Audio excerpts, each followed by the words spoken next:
জনাব তারেক রহমান, আপনি 17 বছর দেশে ছিলেন না, আপনি জানেন না এখানে কি হয়েছে। তবে আমি একদম যে জানি না বোধহয় বিষয়টি তা নয়, আমার একটি ধারণা আছে। আপনার বিশিষ্ট লোকজন আপনাকে যা বলেছে এটাই আপনি শুনেছেন, এবং এখন যারা মিডিয়ার নতুন বন্ধুরা আপনাকে যেটা বলছে সেটাই আপনি শুনছেন, এবং সেটাই আপনি মনে করছেন এটাই বাংলাদেশের 17 বছরের ইতিহাস। বাংলাদেশের 17 বছরের ইতিহাস এটা না। সেই ইতিহাস আমি বর্ণনা করব ভবিষ্যতে যদি আপনি এরকম কোন অনুষ্ঠানের আয়োজন করেন এবং সেই অনুষ্ঠানে আমাকে 15 মিনিট সময় দেন, তাহলে বাংলাদেশের মিডিয়ার ইতিহাস, 50 বছরের ইতিহাস আমি বর্ণনা করব।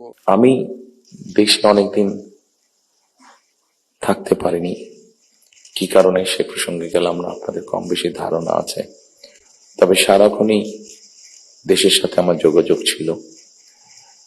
দেশের মানুষের সাথে কি হয়েছে, এখানে মাহমুদুর রহমান সাহেব বলেছেন একটি উদাহরণ দিয়ে, ওনার প্রতি পূর্ণ সম্মান রেখে আমি বলতে চাইছি, ওনার সাথে ওনার রক্তমাখা ছবি এখনো আমার চোখের সামনে ভাসে। কাজেই ওনার সাথে কি হয়েছে আমি যেমন জানি, রুহুল আমিন গাজী সাহেবের সাথে কি হয়েছে, যেভাবে উনি মৃত্যুবরণ করেছেন জেলের মধ্যে, সেটি আমি জানি। এবং সবচেয়ে বড় বিষয় হচ্ছে আমার 60 লক্ষ নেতাকর্মী, এবং তার থেকে আরেকটি হৃদয় বিদারক আমার জন্য হচ্ছে, সেটি হচ্ছে আমার মায়ের সাথে কি হয়েছে। কাজে এই ঘটনা যদি আমরা সকলে সবগুলোকে এক করি, তাহলে যারা দেশে ছিলেন আপনারা, তারা অবশ্যই আমার থেকে একটু বেটার ভালো জানবেন। তবে আমি একদম যে জানি না বোধহয় বিষয়টি তা নয়, আমার একটি ধারণা আছে।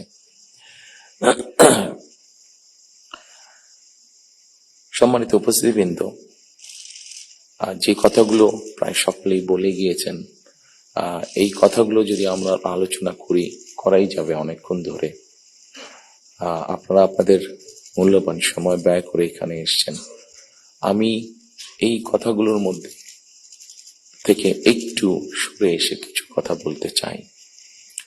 আমাদের সমস্যা ছিল, আমাদের সমস্যা আছে। অবশ্যই আমরা 5ই আগস্টের আগে ফিরে যেতে চাই না। আমি আমার অবস্থান থেকে যদি চিন্তা করি, আমার এক পাশে 1981 সালের একটি জানাজা, একই সাথে আমার এক পাশে 2025 সালের 31 ডিসেম্বর একটি জানাজা, আর আমার আরেক পাশে 2024 সালের 5ই আগস্টের একটি ঘটনা।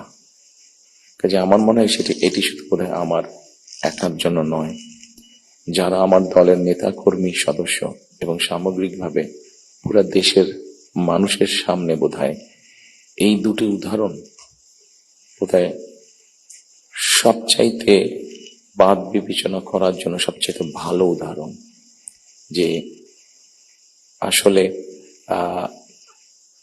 5ই আগস্টে ফিরে যাওয়ার কোনোই কারণ নেই আমাদের।